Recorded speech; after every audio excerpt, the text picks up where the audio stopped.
کہ انصاری صاحب کے بارے ہی میں کچھ کہنا چاہتی تھی۔ میں متعلقہ سینئر کو بازار جانے کا بتا کر پیدل ہی چل پڑا تھا۔ کینٹ سے نکل کر مجھے رکشہ مل گیا تھا۔ گھنٹہ پورا ہونے والا تھا جب میں رحمانیہ ریسٹورانٹ میں پہنچ گیا۔ اندر داخل ہو کر ہال میں نگاہ دوڑائی مگر پریوش نظر نہیں آئی تھی۔ نسبتاً کونے کی میز ڈھونڈ کر میں نے چائے کا بتا دیا۔ مجھے زیادہ دیر انتظار نہیں کرنا پڑا تھا، جلد ہی وہ دروازے پر نمودار ہوئی۔ اس کے لباس کو دیکھ کر اندازہ ہوا کہ خاصی تیاری کر کے آئی تھی۔ اسی وقت بیرا بھی چائے کی پیالی کے ہمراہ نمودار ہوا۔ نشست سنبھالتے ہوئے اس نے بے تکلفی سے کہا، ہمارے لیے بھی چائے اور کچھ کھانے کو منگوا لو۔ اسے تیکھی نظروں سے گھور کر میں بیرے کو چائے اور کھانے کے لوازمات کا بتانے لگا۔ وہ اطمینان سے بولی، احسان نہیں کر رہے، ہماری بقایا رقم اب تک آپ کے پاس موجود ہے۔ میں طنزیہ انداز میں بولا، فرمائیں کیسے یاد کیا؟ اور ایک سپاہی کے ہمراہ بیٹھ کر چائے پینے سے کیا آپ کی حیثیت متاثر نہ ہوگی؟ وہ ڈھٹائی سے بولی، اسی وجہ سے ہم محافظوں کو ساتھ نہیں لائے تاکہ کوئی ہمیں آپ کے ہمراہ دیکھ نہ لے۔ میں جان چھڑاتے ہوئے بولا، آپ نے ضروری بات کرنی تھی۔ پرسوں پاپا کے ساتھ کیا بات چیت ہوئی تھی؟ وہ ایک دم سنجیدہ ہو گئی تھی۔ میں نے بے پرواہی سے کندھے اچکائے، اس سے آپ کا کچھ لینا دینا نہیں۔ وہ برا مناتے ہوئے بولی، جانتے ہو نا ہم آپ سے سخت نفرت کرتے ہیں اور صرف پاپا ہی کی وجہ سے یہاں بیٹھے ہوئے ہیں۔ میں نے منہ بنایا، مجھے کوئی فرق نہیں پڑتا۔ وہ بگڑ کر بولی، حالانکہ پڑھنا چاہیے۔ میں نے اطمینان ظاہر کیا، کسی اجنبی کی محبت و نفرت سے مجھے کیا لینا دینا؟ وہ شاکی انداز میں متعجب ہوئی، ہم اجنبی ہیں؟ جتنا آپ سوچ رہی ہیں اس سے کچھ زیادہ۔ چند لمحے مجھے تیکھی نظروں سے گھورنے کے بعد وہ مدعے پر آئی، ہم بحث کرنے نہیں آئے۔ پاپا پرسوں سے سخت پریشان نظر آ رہے ہیں اور ہمیں نہیں معلوم کہ آپ میں کون سے سرخاب کے پر لگے ہیں کہ وہ آپ کو اتنی زیادہ اہمیت دیتے ہیں۔ بہرحال آپ سے کوئی حماقت سرزد ہو بھی گئی ہے تو ان سے معذرت کر لیں۔ میں برہم ہوا، اتنی سی بات کال پر بھی کی جا سکتی تھی۔ وہ اطمینان سے بولی، کال پر آپ نے اصل بات نہیں پھوٹنا تھی اور ہم یہاں حقیقت جاننے آئے ہیں۔ چائے کی خالی پیالی میز پر رکھتے ہوئے میں نے اٹھنے کو پر تولے، آپ اطمینان سے چائے پئیں، مجھے جانا ہوگا۔ اسی وقت بیرا قریب آ کر چائے اور کھانے کے لوازمات میز پر رکھنے لگا۔ میری نظر بیرے کی طرف اٹھی اور اس کی سیدھ میں 3-4 قدم آگے ایک شخص پر پڑی جو پریوش کی طرف متوجہ تھا۔ کسی بھی خوبصورت لڑکی کے اطراف میں موجود مردوں سے بعید ہے کہ اسے براہ راست یا کنکھیوں سے نہ گھورے۔ اسے بھی میں کوئی شودہ سمجھ کر دوسری طرف متوجہ ہونے ہی لگا تھا کہ اس کا ہاتھ نیفے کی طرف سے رکھتے دیکھا۔ میری چھٹی حس نے ایک دم خطرے کا الارم بجایا۔ اس کا ہاتھ جو ہی نیفے سے باہر آیا، اس میں سائلنسر لگا پستول پکڑا ہوا تھا۔ راجکماری نیچے لیٹ جاؤ، ایک دم چیختے ہوئے میں نے خالی پیالی اٹھا کر پستول بردار کے چہرے کا نشانہ لے کر پھینکی۔ گو پیالی اس کا کچھ نہیں بگاڑ سکتی تھی، مگر چہرے کی طرف آنے والی پیالی نے اس کی توجہ کھینچ لی تھی۔ پیالی سے بچنے کو اسے حرکت کرنا پڑی۔ اتنی دیر میں کمان سے نکلے ہوئے تیر کی طرح اس کی طرف لپکا۔ جست لگا کر میں نے نصف فاصلہ طے کیا اور پھر الٹے پاؤں پر گھومتے ہوئے میرے پاؤں کی ایڑی اس کے پستول والے ہاتھ پر پڑی، جس کی نال اب میری جانب اٹھ گئی تھی۔ اس کی لبلبی دبانے تک میری ٹھوکر اس کے ہاتھ پر لگ چکی تھی۔ ٹھک کر کے گولی فائر ہوئی اور پستول اس کے ہاتھ سے نکل کر دور جا گرا۔ اس نے پستول کے پیچھے چھلانگ لگائی اور جو ہی اس کے ہاتھ نے پستول کے دستے کو چھوا، تب تک میں بھی زکند بھر کر اس پر جا پڑا تھا۔ وہ اوندھے منہ نیچے گرا اور تڑپ کر نیچے سے نکلنا چاہا، مگر میرا ایک ہاتھ اس کی ٹھوڑی اور دوسرا سر پر گرفت مضبوط کر چکا تھا۔ زوردار جھٹکا دیتے ہوئے میں نے اس کا منکا توڑ دیا تھا۔ گو اسے قتل کرنے کے بجائے بے ہوش کرنا زیادہ مناسب تھا کہ پوچھ گچھ کی جا سکتی، مگر مجھے ڈر تھا کہ وہ اکیلا نہیں ہوگا اور اس وقت دشمنوں کو پکڑنے کے بجائے مجھے پریوش کو بچانے کی کوشش کرنا تھی۔ اس بے وقوف کا محافظوں کے بغیر وہاں آنا دشمنوں کو حملے کی تحریک دے گیا تھا۔ اس کے ہاتھوں سے پستول لیتے ہوئے میں نے اسے تڑپنے کی چھوٹ دی اور حال میں نظریں دوڑائیں۔ لوگ چیختے ہوئے دروازے سے باہر نکل رہے تھے۔ دشمن شاید اکیلا ہی تھا کہ کوئی اور مشکوک شخص نظر نہیں آ رہا تھا۔ میں پری کی طرف متوجہ ہوا، وہ میز کے ساتھ دبک گئی تھی۔ میں لپک کر اس کے قریب ہوا۔ ہمیں فوراً نکلنا ہوگا، نامعلوم کتنے دشمن ہیں۔ وہ اعتماد سے بولی، آپ کی موجودگی میں ہمیں چھو بھی نہیں سکتا کوئی۔ میری آڑ میں رہنا، اسے ہدایت دیتا ہوا میں دروازے کی طرف بڑھا، مگر اسی وقت داخلی دروازے سے باہر جاتی ایک لڑکی چیختے ہوئے نیچے گری۔ اس کے کندھے میں گولی لگی تھی۔ بیچاری کا لباس بھی بالکل پریوش جیسا تھا، لگا حملہ آوروں نے چاروں طرف سے گھیرا ہوا ہے۔ میں رک گیا۔ پری بالکل میرے ساتھ جڑ کر کھڑی ہو گئی تھی۔ کیا ہوا؟ اس نے بے ساختہ پوچھا۔ لہجے میں ہلکی سی لرزش تھی، جو اس کے خوف کو ظاہر کر رہی تھی۔ سامنے سے جانے میں خطرہ ہے، دشمن نے مورچہ سنبھالا ہوا ہے۔ کہتے ہوئے میں نے مڑ کر دیکھا۔ میرا ارادہ عقبی جانب نکلنے کا ہوا، مگر پھر خیال آیا کہ وہاں بھی دشمن نے گھات لگائی ہوئی تو آسانی سے شکار ہو جائیں گے۔ میرے ساتھ آؤ۔ اسے بازو سے پکڑ کر میں نے غسل خانے کی طرف کھینچا جو دیوار کے ساتھ بنے ہوئے تھے۔ خواتین کے غسل خانوں میں اسے دھکیلتے ہوئے میں نے تیز لہجے میں کہا، بیرونی دروازہ بند رکھنا اور جب تک میں آواز نہیں دیتا کسی اور کے لیے نہ کھولنا۔ وہ منمنائی، ہمیں اکیلے ڈر لگے گا۔ میں نے قدرے سخت لہجے میں کہا، ڈرنے کا وقت نہیں ہے۔ اس کے چہرے پر خفگی پھیل گئی تھی، لیکن وہ وقت دھیان رکھنے کا نہیں تھا۔ دروازے کے کواڑ بند کر کے میں چوکیدار کی طرف بڑھا جو یقیناً ریٹائرڈ فوجی تھا۔ وہ کلاشنکوف کندھے سے لٹکائے زخمی لڑکی کو سنبھال رہا تھا۔ میں نے قریب ہوتے ہوئے ایک دم اس کی کلاشنکوف قبضے میں کی۔ وہ بدک کر اچھلا اور پھر جارحانہ انداز میں میری طرف بڑھتے ہوئے سخت لہجے میں کہا، ہتھیار واپس دو۔ ٹھنڈے ہو جاؤ بھائی، حملہ آور بریگیڈیئر صاحب کی بیٹی کو قتل کرنا چاہتے ہیں اور میں اس کا محافظ ہوں۔ وہ متذبذب ہوا، یہ میرا مسئلہ نہیں۔ میں نے وضاحت دی، دہشت گردوں نے ہمیں گھیرے میں لیا ہوا ہے اور ان کا مقابلہ کرنے کو مجھے گن چاہیے ہوگی۔ اور جواب سنے بغیر اس کا سٹول اٹھا کر دیوار کے ساتھ لگایا اور اوپر چڑھ کر سامنے دیکھنے لگا۔ دشمن کو ڈھونڈنے کے لیے زیادہ تگ و دو نہیں کرنا پڑی تھی۔ ہوٹل کے سامنے سڑک اور اس کی دوسری جانب دکانوں کی قطار تھی۔ ایک 2 منزلہ دکان کی چھت پر مجھے ایک آدمی نظر آیا جو چوکاندی یعنی چھت کی 4 دیواری کے پیچھے بیٹھا تھا۔ اس کی رائفل کی بیرل ہوٹل کے داخلی دروازے کی طرف تنی ہوئی تھی۔ سنائپر ہونے کے ناطے کسی دوسرے سنائپر کو ڈھونڈنا میرے لیے چنداں دشوار نہیں تھا، مگر جس طرح وہ حضرت چھپا تھا اسے تو کوئی عام آدمی بھی ڈھونڈ سکتا تھا۔ اس کا مجھ سے ہوائی فاصلہ 200 میٹر سے زیادہ نہیں تھا۔ میں نے فوراً کلاشنکوف کی بیرل دیوار پر رکھی، ریئر سائٹ پر 200 میٹر رینج منتخب کی، گن کے سیفٹی لیور کو نیم خودکار موڈ پر سیٹ کیا اور کاکنگ ہینڈل پیچھے کھینچتے ہوئے شست لگانے لگا۔ ٹیلیسکوپ سائٹ کے بغیر شست لینا ذرا مشکل ہوتا ہے، لیکن یہ نو آموز فائرر کے لیے ہوتا ہے۔ مجھے صرف فکر یہ تھی کہ نامعلوم گن صفر تھی یا نہیں، کیونکہ فائر کرنے سے پہلے ہتھیار کا صفر ہونا ہی فائر کی درستی کو یقینی بناتا ہے۔ بہرحال سوچنے کا وقت نہیں تھا۔ دشمن کی چھاتی نظر آ رہی تھی، اس پر شست سادتے ہوئے میں نے لبلبی کھینچ لی۔ دھماکے کے ساتھ ہی وہ پیچھے کو گرا۔ میں نے اسٹول سے اتر کر کلاشنکوف چوکیدار کی طرف بڑھائی۔ ساتھ ہی میری نظر پری پر پڑی جو اسٹول کے ساتھ ہی کھڑی تھی۔ نہ جانے وہ کس وقت غسل خانے سے باہر نکلی تھی۔ میرے استفسار سے وہ پہلے ہی منمنائی، ڈانٹنے کی ضرورت نہیں، ہمیں آپ کے بغیر ڈر محسوس ہو رہا تھا۔ اچھا آؤ میرے ساتھ۔ میں سرعت سے داخلی دروازے کی طرف بڑھا۔ ہوٹل کا حال قریباً خالی ہو گیا تھا، مگر میرا وہاں ٹکنا خطرے سے خالی نہیں تھا۔ اگر دشمن ایک ساتھ ہلہ بول دیتے تو ہمیں سخت نقصان پہنچا سکتے تھے۔ میری آڑ میں رہنا۔ دروازے سے نکلنے سے پہلے میں نے پریوش کو ہدایت کی تھی۔ جانتے ہیں، ممنونیت بھرے لہجے میں کہتے ہوئے وہ میری پیٹھ سے قریباً چپک گئی تھی۔ باہر سرسری نظر دوڑا کر میں نے سرعت سے جائزہ لیا اور تیز قدموں سے پارکنگ کی طرف بڑھ گیا، جہاں پریوش کی سرخ رنگ کی آلٹو پارک تھی۔ یہ اس کی اپنی کار تھی، جب کہیں اکیلے جانا ہوتا تو وہ اسی کو استعمال کیا کرتی تھی۔ کار کی طرف بڑھتے ہوئے میرا سر پینڈولم کی طرف حرکت کر رہا تھا۔ پارکنگ میں رکتے ہوئے میں نے اسے کار میں بیٹھنے کا اشارہ کیا اور خود اطراف کا جائزہ لینے لگا، مگر کوئی مشکوک شخص نظر نہیں آ رہا تھا۔ اس نے پرس سے چابی برآمد کر کے جوں ہی دروازے میں لگانا چاہی، اچانک ایک خدشہ دماغ میں ابھرا اور میں سرعت سے بولا، دروازہ نہ کھولنا۔ اس کا بازو پکڑ کر میں نے پیچھے کھینچ لیا تھا۔ کیا ہوا؟ وہ ششدر رہ گئی تھی۔ اگر وہ آپ کی کار کو پہچانتے ہیں تو ممکن ہے انہوں نے بارودی پھندا لگایا ہو۔ مجھے عجیب سی نظروں سے گھورتے ہوئے اس نے گہرا سانس لیا۔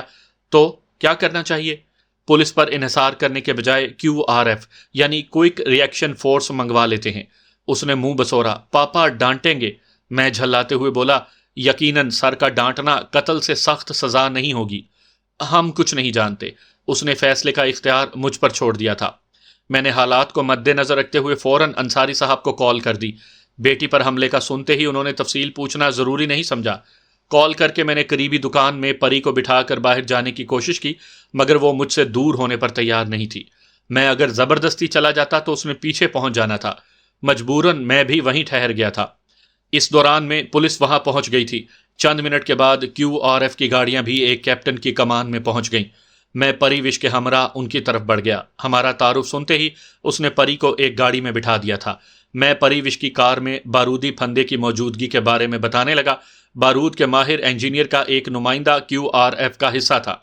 اس نے فوراً کار کا جائزہ لیا اور چند لمحوں کے بعد ہی کار کی ڈرائیونگ سیٹ والی کھڑکی کے ساتھ سوئچ نمبر 4 پل مارک 1 اس کے لگنے کی تصدیق کر دی تھی۔ یہ آلہ جیسا کہ نام سے ظاہر ہے کھچاؤ والا آلہ ہے اور 6 سے 8 پونڈ کھچاؤ پڑنے پر چال کر جاتا ہے۔ یہ عموماً کھڑکیوں دروازوں کے ساتھ لگا کر استعمال کیا جاتا ہے۔ اس کے علاوہ بھی کئی قسم کے بارودی پھندے استعمال کیے جاتے ہیں جن میں پریشر سوئچ جو وزن پڑنے پر پھٹتے ہیں۔ بارودی سرنگیں بھی اسی کی ایک قسم ہے۔ ریلیز سوئچ جو وزن ہٹنے پر چال کرتا ہے کہ جیسے ہی وزن اٹھایا جائے دھماکہ ہو جائے۔ ڈیلے سوئچ جن میں مختلف قسم کے ٹائم بم شامل ہیں اور آج کل تو ریموٹ بم وغیرہ بھی مستعمل ہیں۔ دکان کی چھت پر پولیس کو ایک شخص کی لاش ملی تھی جس کے پاس ڈریگنو سنائپر رائفل موجود تھی۔ بلا شبہ وہ میری گولی کا شکار ہوا تھا۔ ہوٹل میں بھی ایک دشمن میرے ہاتھوں ہلاک ہوا تھا۔ پولیس کی تفتیش جاری تھی۔ وہاں FIU اور ISI والے بھی پہنچ گئے تھے۔ انہیں سرسری تفصیل بتا کر ہم QRF کی حفاظت میں واپس چل پڑے۔ دونوں پریوش کے کار میں بیٹھے تھے۔ کار میں ڈرائیو کر رہا تھا۔ پریوش نے ممنونیت بھرے لہجے میں خاموشی توڑی۔ اگر آپ نے ہمیں کار کا دروازہ کھولنے سے نہ روکا ہوتا تو شاید اب تک ہم فنا ہو چکے ہوتے۔ یہ سب میرے رب کا نظام ہے۔ وقت مقرر سے پہلے کسی کو موت نہیں آ سکتی۔ البتہ یہ کہہ سکتی ہو کہ آپ کے بچانے کو مجھے سبب بنایا گیا۔ اس نے اٹکتے ہوئے پوچھا، آپ ہم سے خفا ہیں نا؟ میں نے متبسم ہو کر نفی میں سر ہلا دیا تھا۔ اس کے ہونٹوں پر پھیکی مسکراہٹ ابھری۔ جھوٹ بولنا کب چھوڑیں گے؟ میں نے موضوع تبدیل کیا۔ جب انصاری صاحب پوچھیں گے کہ محافظوں کو کیوں ساتھ نہیں لے کر گئی تھی تو کیا جواب دو گی؟ اس نے اطمینان ظاہر کیا۔ کہہ دیں گے کہ راجا نے کہا تھا محافظ لانے کی ضرورت نہیں، میں موجود ہوں۔ میں نے متون کیا، جھوٹ بولو گی؟ وہ شوخی سے بولی، آپ کی صحبت کا اتنا اثر تو ہونا چاہیے۔ اچانک میرے دماغ میں روما کی مسحور کن سرگوشی گونجی، جھوٹے اجنبی۔ میں کھلکھلا کر ہنس دیا تھا۔ اس نے سمجھا اس کی بات پر مسکرا رہا ہوں۔ فوراً بولی، ہی کی ضرورت نہیں، ہم ایسا ہی کہیں گے۔ میں نے بے پرواہی سے کندھے اچکا دیے تھے۔ انصاری صاحب بے صبری سے منتظر تھے۔ QRF کمانڈر کیپٹن ولی نے سلیوٹ کر کے اجمالن ساری تفصیل سنائی اور انصاری صاحب کی اجازت سے QRF کو واپس لے گیا۔ تمام محافظوں کے بغیر وہاں کیا کرنے گئی تھی؟ کیپٹن ولی کے جاتے ہی انصاری صاحب پریوش کو متوجہ ہوئے۔ خاصے برہم اور خفا دکھائی دے رہے تھے۔ میں فوراً بولا، میں نے بلایا تھا سر۔ انہوں نے برہمی ظاہر کی۔ میرا سوال محافظوں کے متعلق تھا۔ میں نے منع کیا تھا سر۔ دوسرا الزام بھی میں نے اپنے سر پر لے لیا تھا۔ پوچھ سکتا ہوں بلانے کی وجہ کیا تھی؟ لہجے میں درستی برقرار تھی۔ میں نے جھوٹ پکا، آپ کے بارے میں کچھ پوچھنا تھا۔ وہ طنزیہ لہجے میں بولے، تمہیں میری اتنی فکر کب سے ہونے لگی؟ معذرت چاہتا ہوں سر، ندامت کی وجہ سے خود نہیں آ پایا۔ البتہ آپ کی فکر تھی تبھی تو راجکماری کی منت کی تاکہ وہ مجھے معافی دلا سکے۔ وہ پریوش کو مخاطب ہوئے، آج کے بعد محافظوں کے بغیر گھر سے قدم نکالا تو بہت ڈانٹ پڑے گی۔ لہجے میں پہلے والی برہمی باقی نہیں رہی تھی۔ سوری پاپا۔ اور تم گھر ہی میں آ کر پوچھ لیا کرو۔ اگر گھر میں نچلے درجے کے سپاہی ہو تو ہوٹل میں جا کر تمہاری حیثیت بدل نہیں جاتی۔ انہوں نے مسکراتے ہوئے گہرا طنز کیا تھا۔ پری کے چہرے پر خفت بھرا تبسم ابھرا۔ میں نے ہمت کرتے ہوئے کہا، سوری سر، میری وجہ سے آپ کا دل دکھا۔ بلا شبہ میری نظر میں آپ کا مقام بہت بلند ہے۔ آپ کو خوش دیکھ کر بدگمانی کر بیٹھا کہ شاید آپ ذاتی دشمن سے جان چھوٹنے پر خوشی کا اظہار کر رہی ہیں۔ باقی دشمن تو وہ میرا بھی ہے اور میں اسے متنبہ کر کے بھی آیا تھا، اس لیے مجھے سرحد پار جانے میں کوئی قباحت نہیں تھی۔ تمہیں میری خوشی کی وجہ معلوم ہی نہیں ہے بے وقوف۔ یقیناً میں عام سا دنیا دار شخص ہوں جس کی ترجیحات عام لوگوں کی طرح اپنے کنبے سے شروع ہو کر اسی پر ختم ہوتی ہیں، لیکن تب میری خوشی کی وجہ کوئی اور تھی۔ میں ملتجی ہوا، سر بتائیں گے نہیں؟ وہ ہنسے، اس شرط پر کہ تم انڈیا جانے پر اصرار نہیں کرو گے۔ میں عزم سے بولا، آج جو کچھ ہوا اس کے بعد تو آپ اجازت نہ دیں تب بھی میں دشمن کی سرکوبی کو تو ضرور جاؤں گا۔ وہ شرارتی انداز میں بولے، یاد کرو یہ وہی راجکماری ہے جس نے تمہاری سخت توہین کی تھی۔ پریوش نے احتجاج کیا، پاپا اس میں ہم کہاں سے آ گئے؟ تم ہی نے کہا تھا اسے گھر آنے سے منع کر دوں۔ وہ ڈھٹائی سے بولی، ہم اب بھی کہتے ہیں۔ اچھا تم فی الحال جاؤ، آج رات خوب سوچو، گھر والوں سے بھی مشورہ کر لینا۔ خوشی سے دشمن ملک جانا چاہتے ہو یا صرف مجھے خوش کرنے کو حامی بھر رہے ہو؟ میں شاکی ہوا، فوج میں کب سے مرضی چلنے لگی؟ غلط فہمی ہے تمہاری۔ دشمن ملک میں جانے والے جاسوس کے پاس انکار کا انتخاب موجود ہوتا ہے۔ میں پرعزم لہجے میں بولا، میں نے سوچ لیا ہے، کل بات ہوگی۔ حتمی انداز میں کہتے ہوئے وہ اپنی خوابگاہ کی طرف بڑھ گئے۔ مجبوراً مجھے بھی نشست چھوڑنا پڑی۔ پری مجھے الوداع کہنے ڈرائنگ روم کے دروازے تک آئی تھی۔ بہت بہت شکریہ راجا، آپ نے ہماری جان بچائی، دشمنوں سے بھی اور پاپا کی ڈانٹ سے بھی۔ خوش دلی سے خوش آمدید کہہ کر میں داخلی دروازے کی طرف بڑھ گیا۔ اس نے عقب سے آواز دی، ہم چھوڑ آتے ہیں۔ ضرورت نہیں، مڑے بغیر با آواز بلند کہتے ہوئے میں باہر آ گیا تھا۔ اگلے دن میں انصاری صاحب کے دفتر میں موجود تھا۔ ان کی دی ہوئی مہلت سے فائدہ اٹھانے کی کوشش میں نے نہیں کی تھی۔ پلوشہ سے مشورہ لینا بھیڑوں کے چھتے کو وٹا مارنے کے مترادف تھا۔ البتہ میں خود دماغی طور پر مکمل طور پر تیار تھا، کیونکہ وگنیش شکلا کا کانٹا نکالے بغیر نہ انصاری صاحب سکھ کا سانس لے سکتے تھے، نہ میرے گھر والے۔ اپنی ذات تک خطرہ انسان آسانی سے برداشت کر لیتا ہے، لیکن جو ہی کنبے کی بات آتی ہے صبر کا دامن چھوٹ جاتا ہے۔ مجھے گھورتے ہوئے ان کے چہرے پر خوبصورت تبسم ابھرا، اور پھر انہوں نے میز کی دراز سے ایک فائل نکالی، اسے کھول کر صحیح ہونے کی تصدیق کی اور میری طرف بڑھا دی۔ میں نے مؤدبانہ انداز میں فائل پکڑی اور جو ہی کھولی حیران رہ گیا۔ سب سے اوپر ڈینو کی تصویر لگی تھی۔ اس کی داڑھی پہلے سے بڑی نظر آ رہی تھی، سر کے بال بھی کافی لمبے تھے۔ اس کے باوجود مجھے پہچاننے میں دقت نہیں ہوئی تھی۔ سر، یہ تو اللہ ڈینو! میں متعجب ہو کر بس اتنا ہی کہہ سکا تھا۔ انصاری صاحب نے میرے سر پر گویا ہتھوڑا رسید کیا۔ زندہ ہے۔ میں ہکلایا، کیا؟ نہیں سر، میری آنکھوں کے سامنے اسے گولیاں لگی تھی۔ وہ اطمینان سے بولے، انکار کس نے کیا ہے؟ مگر گولی لگنے سے یقینی مرنا کہاں لکھا ہے؟ میں ملتجی ہوا، سر تفصیل بتائیں پلیز۔ ڈینو کو 2 گولیاں پیٹ میں اور ایک پسلیوں کے نیچے لگی تھی، مگر وہ شہید نہیں ہوا تھا۔ تمہیں اور دوسرے جاسوسوں کو بے خبر رکھنے کو انہوں نے اس کی موت کی تشہیر کر دی۔ اچانک میرے دماغ میں کرن چاولہ سے ٹاکرے کا آخری منظر تازہ ہوا۔ جب بے ہوش ہونے سے پہلے وہ کوئی پیشکش کرنا چاہ رہا تھا، پری کے بدلے غالباً وہ کسی خاص شخص کو میرے حوالے کرنے کو کہہ رہا تھا، مگر میں نے بات سنے بغیر اسے بے ہوش کر دیا تھا۔ وہ مستفسر ہوئے، کس سوچ میں پڑ گئے ہو؟ میں نے انہیں کرن چاولہ والی بات منو ان سنا دی۔ انصاری صاحب نے اوپر نیچے سر ہلایا۔ یقیناً وہ پری کے بدلے ڈینو ہی کی پیشکش کرنا چاہ رہا تھا۔ میں نے پوچھا، اب یہ بات کیسے باہر نکلی؟ وہ ہنسے۔ کیا خیال ہے اس پار ہمارے خیر خواہ موجود نہیں ہیں؟ میرے چہرے پر خفت ابھری۔ صحیح کہہ رہے ہیں سر۔ وہ گہری سنجیدگی سے بولے، ایک بری خبر سناؤں؟ میں پھیکی مسکراہٹ سے بولا، سنا دیں سر، خوشخبری کے بعد بری خبر تو بنتی ہی ہے۔ را کی ایک خاتون آفیسر بھی زیر حراست ہے۔ میں متعجب ہوا، یہ بری خبر کیسے ہوئی؟ وہ معنی خیز انداز میں بولے، سنا ہے تمہیں بھاگنے میں مدد دینے والی بھی را کی میجر تھی، ممتا دیدی۔ الفاظ میرے گلے میں اٹکنے لگے تھے۔ انہوں نے نفی میں سر ہلایا، نام نہیں جانتا۔ میں نے یادداشت پر زور دیتے ہوئے مشورہ مانگا، ان کا موبائل فون نمبر مجھے یاد ہے، کال کر لوں؟ اس پر مقدمہ چل رہا ہے اور یقیناً اس کا موبائل فون را کے قبضے میں ہوگا۔ تمہاری کال بیچاری کے لیے اور مسائل پیدا کرے گی۔ میں مدعے پر آیا، کب جانا ہوگا؟ وہ مجھے متون کیے بغیر خوش دلی سے بولے، 2-3 دن کے لیے گھر کا چکر لگا لو، تب تک تمہارے کاغذات تیار کروا دیتا ہوں۔ میں نے اس بات میں سر ہلاتے ہوئے پوچھا، راج کماری پر حملہ کرنے والوں کے بارے میں کوئی پیش رفت ہوئی؟ ہاں، ان کے گرد گھیرا تنگ کیا جا رہا ہے۔ ہمیں اصل مجرم کی تلاش ہے۔ امید ہے کاؤنٹر انٹیلیجنس والے جلد ہی اسے ڈھونڈ لیں گے۔ عام مہروں پر ہماری گہری نظر ہے۔ ہلکا سا توقف کر کے انہوں نے اطمینان بھرا سانس لیا۔ تم اگلا محاذ سنبھالو، ہم یہاں کافی ہیں۔ ٹھیک ہے سر۔ میں نے نشست چھوڑتے ہوئے گویا جانے کی اجازت طلب کی۔ بازو کھولتے ہوئے انہوں نے مجھے سینے سے بھینچا اور حتمی لہجے میں بولے، زیادہ سے زیادہ 3 دن۔ ہر بار کی طرح اس مشن کا سن کر بھی پلوشہ افسردہ ہو گئی تھی، مگر میں چاہ کر بھی اس کی ناراضگی دور نہیں کر سکتا تھا۔ کسی بھی مشن پر جانے سے پہلے یہی ارادہ ہوتا تھا کہ اسے بے خبر رکھوں گا، لیکن وہ مجھے اور میرے مزاج کو اتنی گہرائی میں جانتی تھی کہ کہے بغیر جان جاتی تھی، اور پھر اس کے ہٹ دھرمی بھرے استفسار کے سامنے مجھے گھٹنے ٹیک کر حقیقت اگلنا پڑتی۔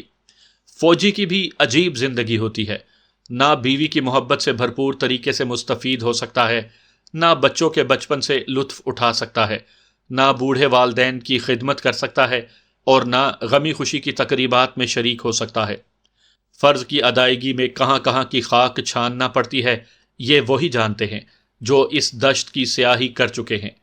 پیٹ بھرے ملک دشمن ایجنسیوں سے ڈالروں کی گڈیاں وصول کر کے پاک آرمی پر بھونکنے والے اس درد کو محسوس نہیں کر سکتے۔ چوتھے دن ناشتہ کر کے میں گھر سے نکل آیا۔ شام تک میں اپنی جگہ پر پہنچ گیا تھا۔ رات کا کھانا انصاری صاحب کے ساتھ کھا کر میں نے تفصیلی ہدایات لیں۔ کافی دیر تک وہ مجھے سمجھاتے رہے۔ 1:30 بجے کے قریب میں نے جانے کی اجازت چاہی۔ نشست چھوڑتے ہوئے انہوں نے معانقہ کیا اور شفقت بھرے لہجے میں بولے، خدا حافظ، اپنا بہت خیال رکھنا اور جو ہدایات میں نے دی ہیں ان پر سختی سے عمل کرنا۔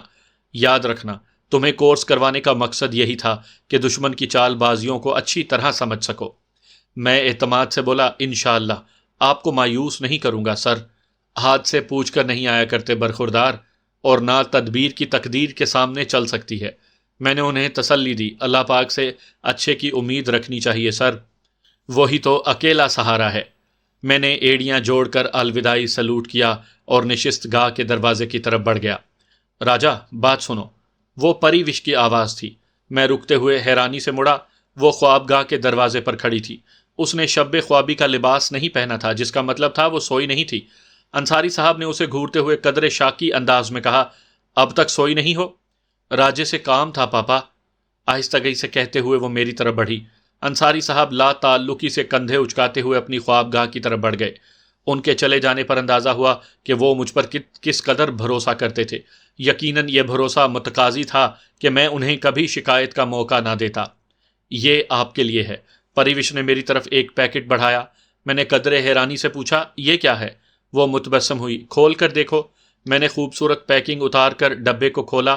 اندر قیمتی رولیکس گھڑی موجود تھی۔ میں نے منہ بنایا، تو یہی وہ قیمتی تحفہ تھا جس کے لیے آپ نے انڈیا میں مجھے لالچ دیے رکھی؟ انجان بننے کا ڈرامہ نہ کیا کرو، بہت برے لگنے لگتے ہو۔ تیکھے انداز میں کہتے ہوئے اس نے میرے ہاتھ سے گھڑی لی اور پہنانے کو بائیں کلائی تھامی۔ میں نے جلدی سے کہا، میں گھڑی دائیں ہاتھ میں پہنتا ہوں۔ آپ کا ہر کام دوسروں سے مختلف ہوتا ہے، معنی خیز انداز میں کہتے ہوئے اس نے میری دائیں کلائی تھام لی۔ میں متبسم ہوا۔ خوبصورت گھڑی ہے، امید کرتے ہیں اگلی ملاقات میں یہ آپ کی کلائی پر موجود ہوگی۔ میں پرخلوص لہجے میں بولا، انشاءاللہ، اور بہت بہت شکریہ۔ اپنا بہت زیادہ خیال رکھنا۔ کیا ہوا جو ہم آپ سے نفرت کرتے ہیں؟ محبت کرنے والے بھی تو موجود ہیں۔ میں نے اسبات میں سر ہلایا۔ درست کہا۔ مجھے گہری نظروں سے دیکھتے ہوئے وہ دھیرے سے بولی، ہم آپ کے لیے دعا کریں گے۔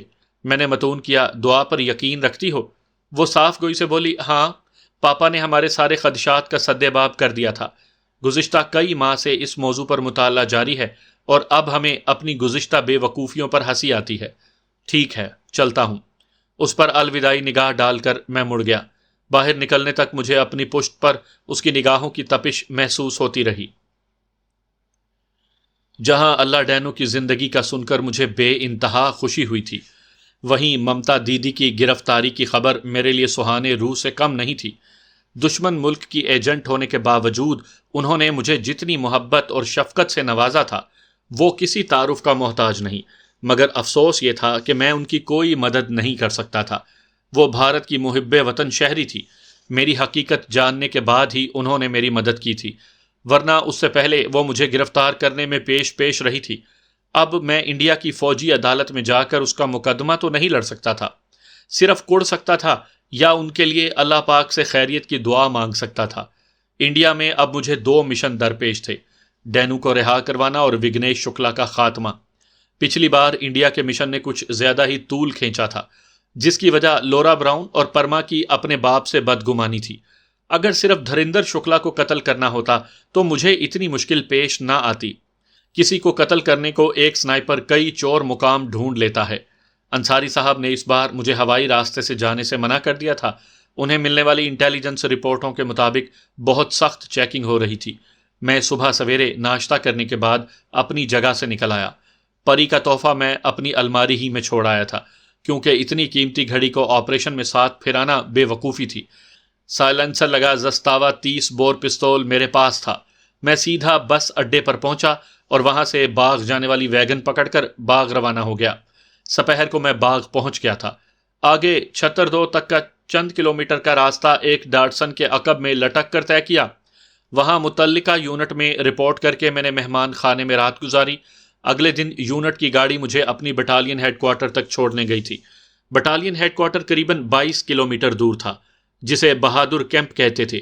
وہاں تک عموماً پیدل جایا جاتا، البتہ خشک راشن اور تازہ راشن، جسے فوج میں فریش کہا جاتا ہے، اس کے لیے گاڑی چلتی تھی۔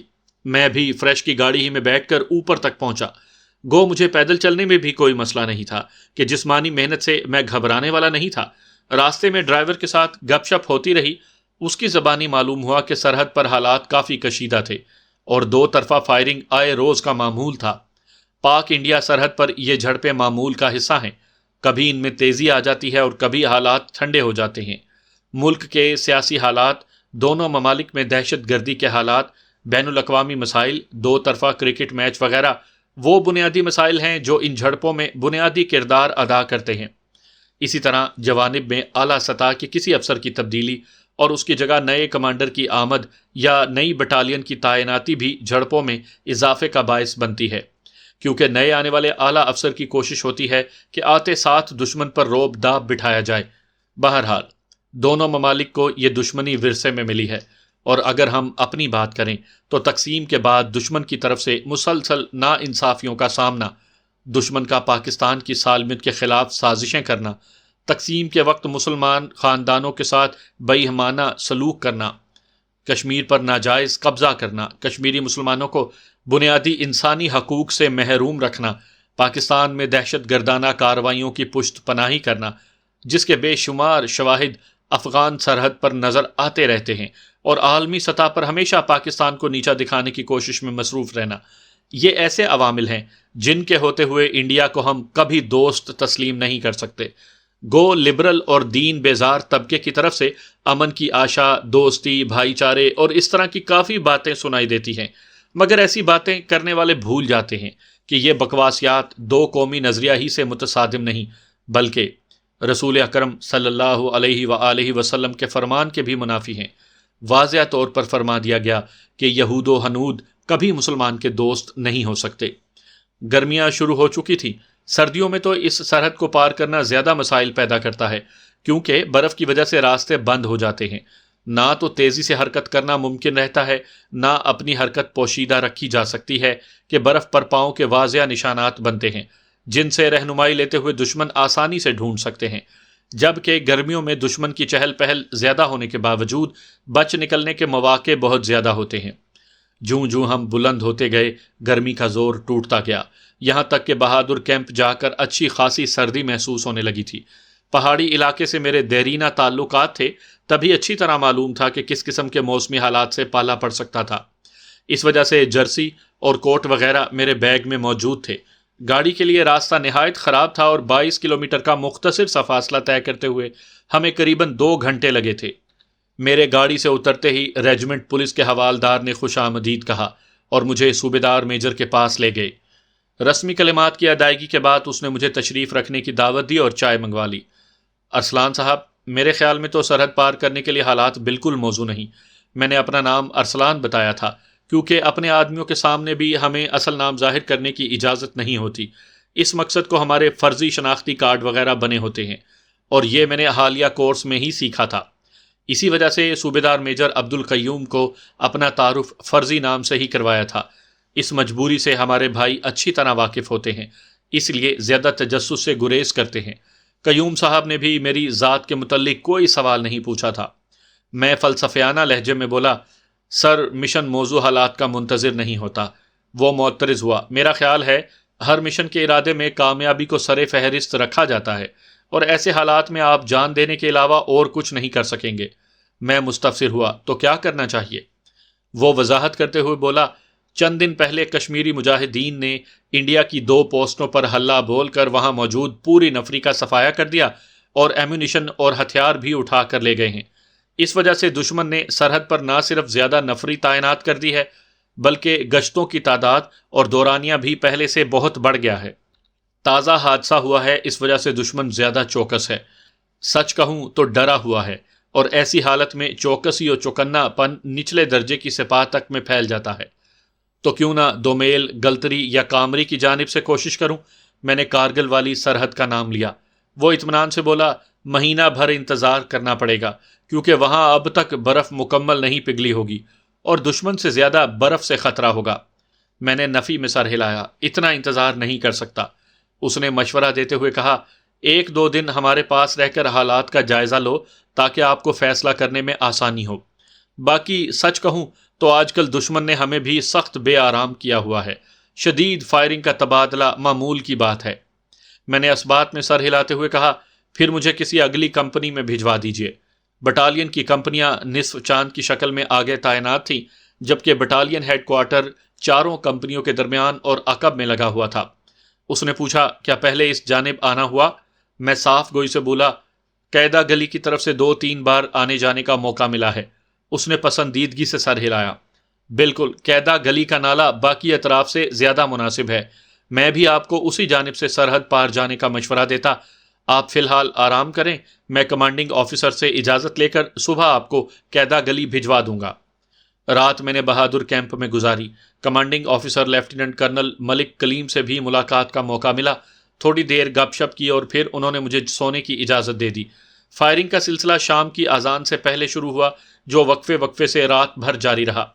دشمن کی وکرس اور لائٹ مشین گن کی تڑتڑاہٹ کے جواب میں ہماری LMG اور 12.7 mm گن کا گرجنا رہائشی بنکر کے اندر بھی واضح سنائی دے رہا تھا۔ سرحد پر یہ آوازیں سنائی دینا معمول کی بات ہے، اور ایسے ہی حالات ایک تربیت یافتہ فوجی اور سول کے مابین فرق کا سبب بنتے ہیں۔ کوئی سول آدمی شاید ایسی آوازیں سن کر کھانا پینا ہی چھوڑ دے، جبکہ تربیت یافتہ فوجی اپنے شہداء ساتھیوں کی خون چکا لاشیں دیکھ کر بھی گھبراتا نہیں۔ میں بھی ایک فوجی ہی ہوں، اس لیے ان آوازوں نے میری نیند پر کوئی خاص اثر نہیں ڈالا۔ اگلے دن ناشتے کے بعد میں 5 افراد کی ٹولی کے ہمراہ قیدہ گلی روانہ ہوا، جو وہاں 6-7 کلومیٹر دور تھی۔ ہم آرام سے چلتے ہوئے گھنٹے ڈیڑھ میں وہاں پہنچ گئے تھے۔ پہاڑی علاقے میں چلنے کا تجربہ کافی زیادہ تھا، اس لیے میں ساتھیوں سے پیچھے نہیں رہا تھا۔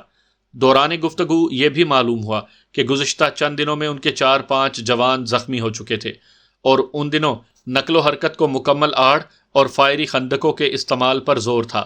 راستے میں صرف ایک مقام ایسا آیا جہاں ہمیں نشیب میں اتر کر 50-60 گز کا وہ فاصلہ طے کرنا پڑا جو دشمن کی پوسٹوں کے سامنے آ رہا تھا۔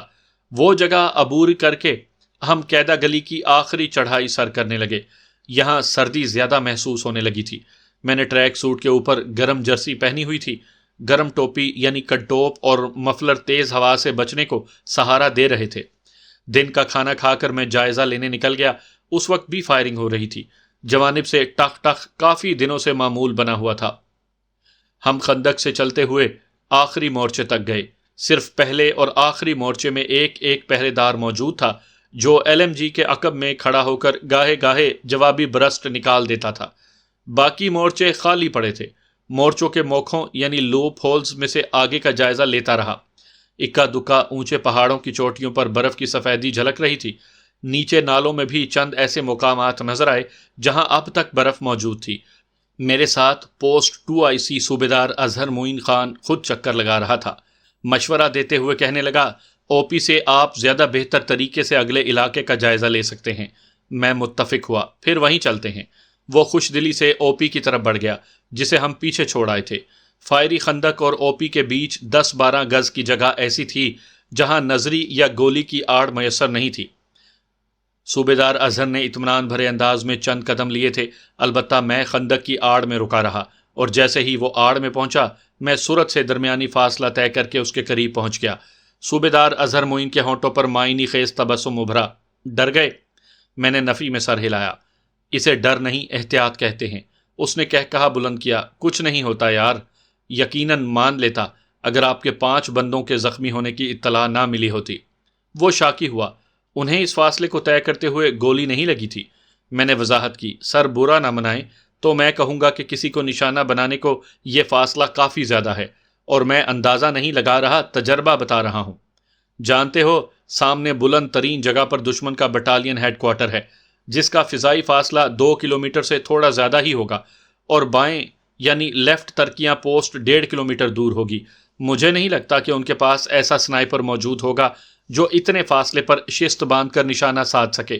میں تکرار پر آمادہ ہوا۔ رینج ماسٹر کا نام سنا ہے؟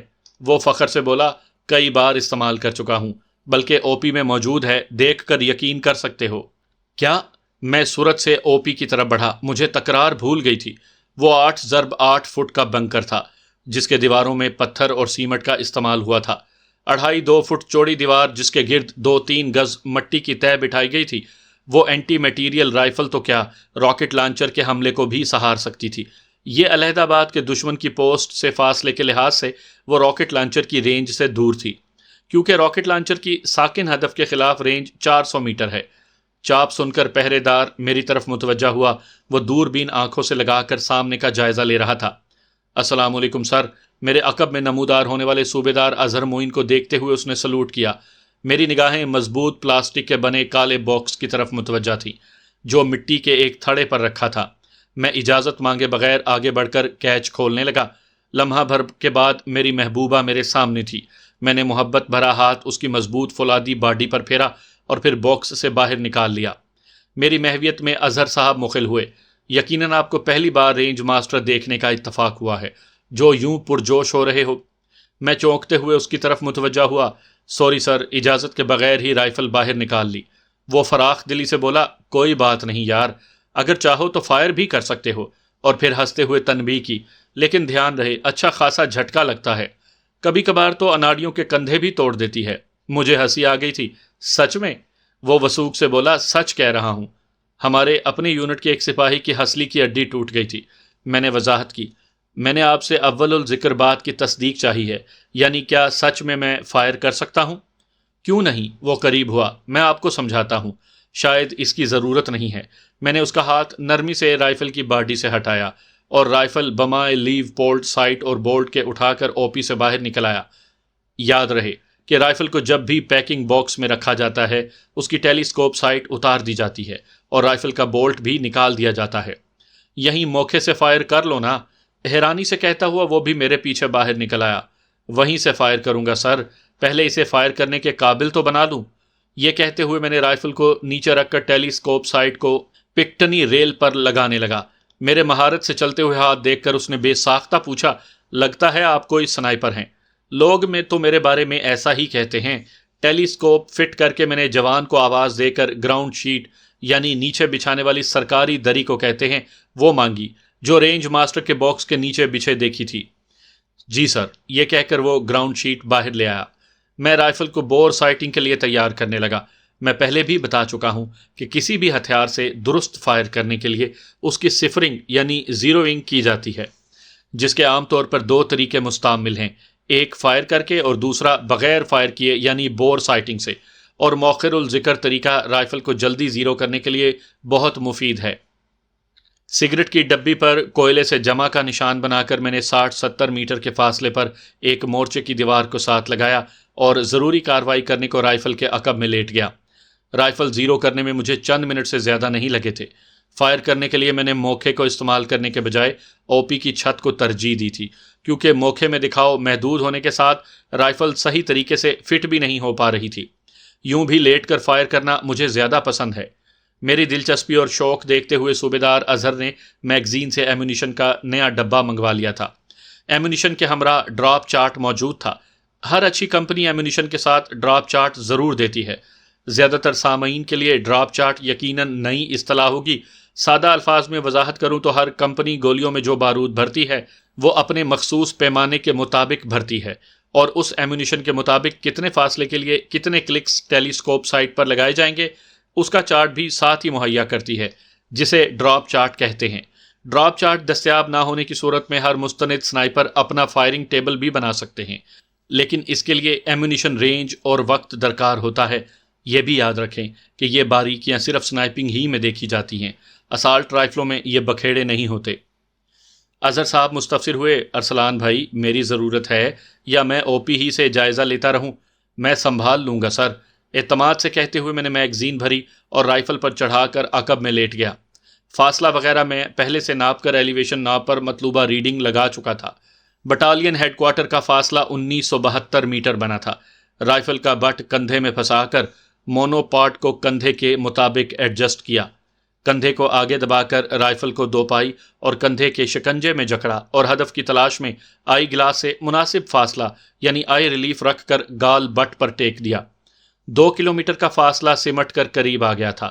لیو پولڈ عام آنکھ سے 25 گنا زیادہ دکھاتی ہے، گویا 2000 میٹر کی دوری 400 میٹر کے بقدر رہ جاتی ہے۔ جوانب کی فائرنگ کی وجہ سے دشمن کھلے بندوں تو نہیں گھوم سکتا تھا، البتہ فاصلہ زیادہ ہونے کی وجہ سے ایسی حالت میں بھی زیادہ احتیاط نہیں برتی جاتی۔ سب سے پہلا شکار مورچے سے نکل کر رہائشی بنکر کی طرف جاتا ہوا دکھائی دیا۔ فائری خندق کی وجہ سے اس کا آدھا بالائی دھڑ ہی نظر آ رہا تھا۔ فائری خندق کی آڑ سے فائدہ اٹھانے کے لیے یقیناً اسے جھک کر چلنے کا حکم ملا ہوگا، مگر جھک کر چلنے میں زحمت ہوتی ہے اور انسان آسانی ڈھونڈتا ہے۔ وہ چونکہ چل رہا تھا اس لیے مجھے لیڈ لینے کی ضرورت تھی، اور متعدد بار پہلے بھی عرض کر چکا ہوں کہ انسانی رفتار کے خلاف لیڈ لینے کے لیے سنائپر کا ذاتی تجربہ ہی کام آتا ہے۔ کوئی نو آموز سنائپر اتنے فاصلے سے کسی حرکتی ہدف کو نشانہ بنانے کا حوصلہ نہ کرتا، مگر مجھے اپنے اوپر مکمل بھروسہ تھا۔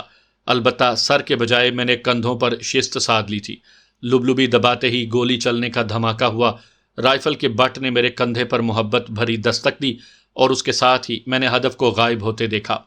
اسی وقت سامنے سے 2 بندے بھاگتے ہوئے نظر آئے تھے اور ان کا مطمع نظر اپنے زخمی ساتھی کو سنبھالنے کے علاوہ کچھ نہ تھا۔ اسی اثنا میں رائفل کاک کر کے دوبارہ شست ساتھ چکا تھا۔ دونوں میں سے کسی ایک ہی کو نشانہ بنایا جا سکتا تھا کہ وہ تیز رفتاری سے دوڑتے ہوئے آ رہے تھے۔ البتہ وہ سامنے کے رخ سے بھاگتے ہوئے آ رہے تھے، اس لیے لیڈ لینے کی بھی ضرورت نہیں تھی اور ہدف بھی چوڑا مل رہا تھا۔ ان کی آڑ میں پہنچنے سے پہلے میں دوبارہ ٹریگر دبا چکا تھا۔ بائیں جانب والا ایک دم اچھل کر پیچھے گرا۔ اس کی چھاتی کا شگاف میں تصور کی آنکھ سے ہی دیکھ سکتا تھا۔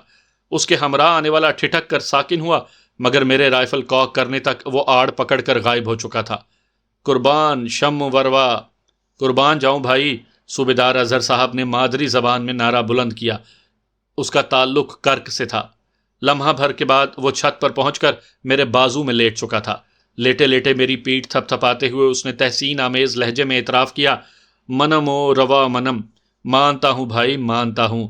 اسی دوران میں دشمن کے ہیڈ کوارٹر کی طرف سے تیز فائرنگ شروع ہو گئی تھی۔ بالکل سامنے کے رخ ان کے 3 مورچے تھے اور ان کے موکھوں سے اڑتی ہوئی گرد ظاہر کر رہی تھی۔ تینوں میں لگی ہیوی مشین گنیں برسٹ نکال رہی ہیں۔ ایک گن سے زیادہ فیلڈ آف فائر لینے کے لیے مورچے کا موکھا چوڑائی میں قدرے زیادہ رکھا جاتا ہے تاکہ گن کی بیرل کو زیادہ گھماؤ دیا جا سکے، اور ان پہاڑی پوسٹوں پر موجود ان مورچوں کی سب سے بڑی خامی یہ ہوتی ہے کہ ان میں جانب پناہ پوزیشن یعنی سامنے سے آنے والے فائر سے آڑ نہیں رکھی جا سکتی۔ یوں تیز ترار سنائپر اس خامی کو اپنے مقصد کے لیے استعمال کر لیتے ہیں۔ میں نے دائیں طرف کے پہلے مورچے کی طرف بیرل کو موڑا اور موقع پر شست سادھی۔ گن کی بیرل تو نظر نہیں آ رہی تھی، البتہ گرد اٹھنے سے میں بیرل اور اس کی نسبت سے فائرر کی پوزیشن کا اندازہ کر سکتا تھا۔ میں نے ٹریگر دبانے میں زیادہ دیر نہیں لگائی تھی۔ فائر کا نتیجہ اس مورچے سے فائر کے رک جانے ہی سے ظاہر ہوا۔ صوبیدار اظہر معین آنکھوں سے دوربین ہٹا کر جوش سے بولا، میں قسم کھا کر کہہ سکتا ہوں کہ ایک اور مردار ہو گیا ہے۔ میں جواب دینے کے بجائے دوسرے مورچے کی طرف متوجہ ہو گیا تھا۔ اسے بھی ایک ہی گولی سے خاموش کرا کر میں جب تک تیسرے مورچے کی طرف متوجہ ہوتا اس میں فائرنگ خود بخود رک گئی تھی۔ اظہر معین صاحب نے محبت بھرے انداز میں مذاق کیا، یار آپ کو سرحد پار جانے کی کیا ضرورت ہے، یہیں ہمارے پاس رہ جاؤ۔ میں متبسم ہوا، 2-3 دن تو یہیں ہوں سر، اور میگزین اتار کر بھرنے لگا کہ اس میں صرف ایک گولی بچ گئی تھی اور فی الحال دشمن بالکل دبک گیا تھا۔ مسلسل اپنے آدمیوں کو نشانہ بنتا دیکھ کر انہیں سمجھنے میں دیر نہیں لگی تھی کہ ان کا پالا کسی سنائپر سے پڑ گیا تھا۔ میگزین بھر کر میں لیفٹ ترکیاں پوسٹ کی طرف متوجہ ہو گیا۔ اس کا فاصلہ دشمن کے بٹالین ہیڈ کوارٹر سے کم تھا۔ LRF نے 1400 میٹر بیس بتایا تھا، مگر کافی کوشش کے باوجود کوئی حرکت نظر نہیں آئی تھی۔ اس کے مورچوں کا رخ بھی قیدا گلی کے بجائے گول ٹیکری کی طرف تھا، جہاں ہماری ایک پلاٹون تعینات تھی۔ اظہر معین صاحب بھی دوربین کے ذریعے لیفٹ ترکیاں کی جانب متوجہ تھے۔ ذرا سی بھی نقل و حرکت نہ ہوتی دیکھ کر اس نے تبصرہ کیا، ان سورماؤں تک خبر پہنچ گئی ہوگی کہ کوئی سنائپر میدان میں آیا ہوا ہے۔ عام حالات میں یہ اتنی احتیاط برتتے ہیں، اب تو اور بھی محتاط ہو گئے ہوں گے۔ ان 2 کے علاوہ دشمن کی ایک تیسری post forward observing post battalion headquarter سے قدرے نیچے اور دائیں جانب نالا موڑ کے قریب بھی موجود تھی، مگر اس کا فاصلہ زیادہ تھا۔ میں OP کی چھت سے نیچے اتر کر رائفل کو صاف کرنے لگا۔